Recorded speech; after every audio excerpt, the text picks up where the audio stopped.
Alright guys, I'm back for the gaming news for this week, and I hope you guys had a Merry Christmas or Christmas Eve or wherever you guys were doing for this holiday season. Going over some articles that I missed from last week as well as some that I'm bitter from this week, so we got some news. I know this news has been slow recently, probably because it's the holidays, but yeah, let's get into it. So we got PlayStation isn't deleting Discovery shows after all, so I guess they're falling back on that decision, thank God, because they need to figure out a permanent solution for this license-based digital distribution future we're headed into, because this ain't gonna work. Don't pay full price for copies like you used to, and they can strip it from you.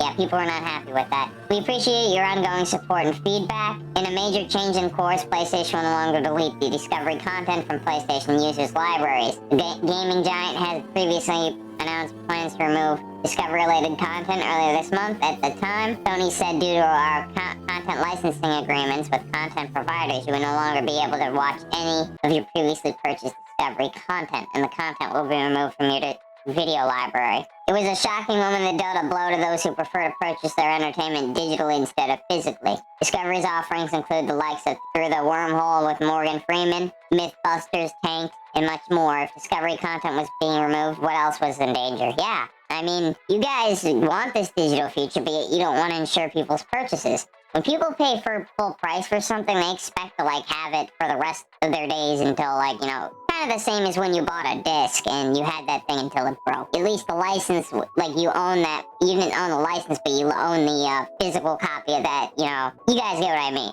Like, they need to make it more like that with digital, but, like, you can't just strip people's purchases away from them. However, an update on its website, PlayStation revealed that things have changed at this time, and there are no longer any plans to remove purchased Discovery content. You just need to come up with a permanent solution, companies, on how you're going to handle digital purchases going forward from now on. Due to updated licensing agreements, the Discovery content removal plan for December 31st, 2023 is no longer occurring. The statement says, we appreciate your ongoing support and feedback. But if you have to update licenses for every time something's in danger of being taken down, that's not a good business model for digital purchases. It's just me in my mind. This is inevitably going to happen again with something else. I don't see this working going forward. That's just to insulate and protect yourself from this. The Call of Duty 2025 will be Black Ops 2 sequel report. This is not the Gulf War one, which is going to be another Black Ops title that's coming out this year, supposedly from what they said. Don't confuse this with the rumored Black Ops game set during the Gulf War for 2024. But Call of Duty will apparently be back in Black Ops for the next two entries. A new report claims that the 2025 installment for the FPS franchise will be a Black Ops 2 sequel in the year 2030. What's intriguing about the dates, on top of Mason being obsessed with the numbers, is that that's a reference to the old Black Ops games. 2012 games had at the time a futuristic 2025 storyline. Yeah, I did not like that, to be honest with you. If I wanted to play futuristic FPS shooter with aliens and shit, I'd play Halo, which is one of my favorite game titles of all time that I loved for 10 years now, still playing it, though I do admit I have been feeling a bit of fatigue, so I kind of been dropping off a bit. I do plan to get back to grinding though at some point. I purchased the battle pass for this month, so I did for 500 creds, so I wouldn't miss it, even though I think it's probably one of the worst ones that they put out yet. But yeah, anyways, new Call of Duty's coming out.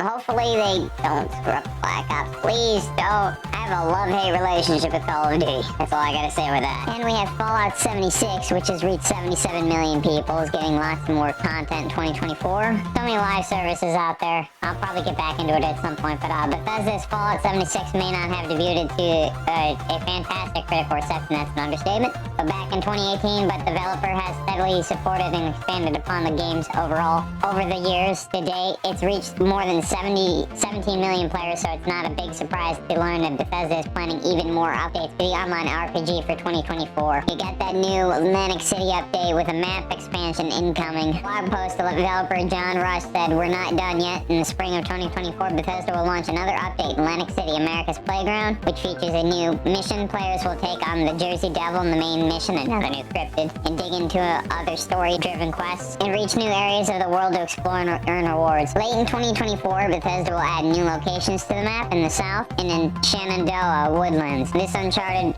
once tranquil expanse in the heart of Virginia will bring a new quest line, factions, and rewards, Bethesda said. Additionally, 2024 will see Bethesda do more with the Fallout 76's seasonal events. These will be run more frequently than before, and they will each have a new rewards to collect. Among all these exciting new content, we're planning to release several additional features and improvements that benefit our avid builders and adventurers alike. Bethesda said whether you're home to Appalachia's wild since day one or are still adjusting to the natural light outside the fluorescent halls of Vault 76, next year marks an exciting time to adventure into Vault 76 and make friends in a wasteland. Yeah, I've been a player since day one. I have an account I've ran since day one. I kind of dropped off of it after a while, not because I don't like the game. In fact, it's gotten way better. The new live services, Halo came out, and the rest is history from there. Check out both my Twitter for news I don't get in vid form. I also upload on TikTok and Instagram.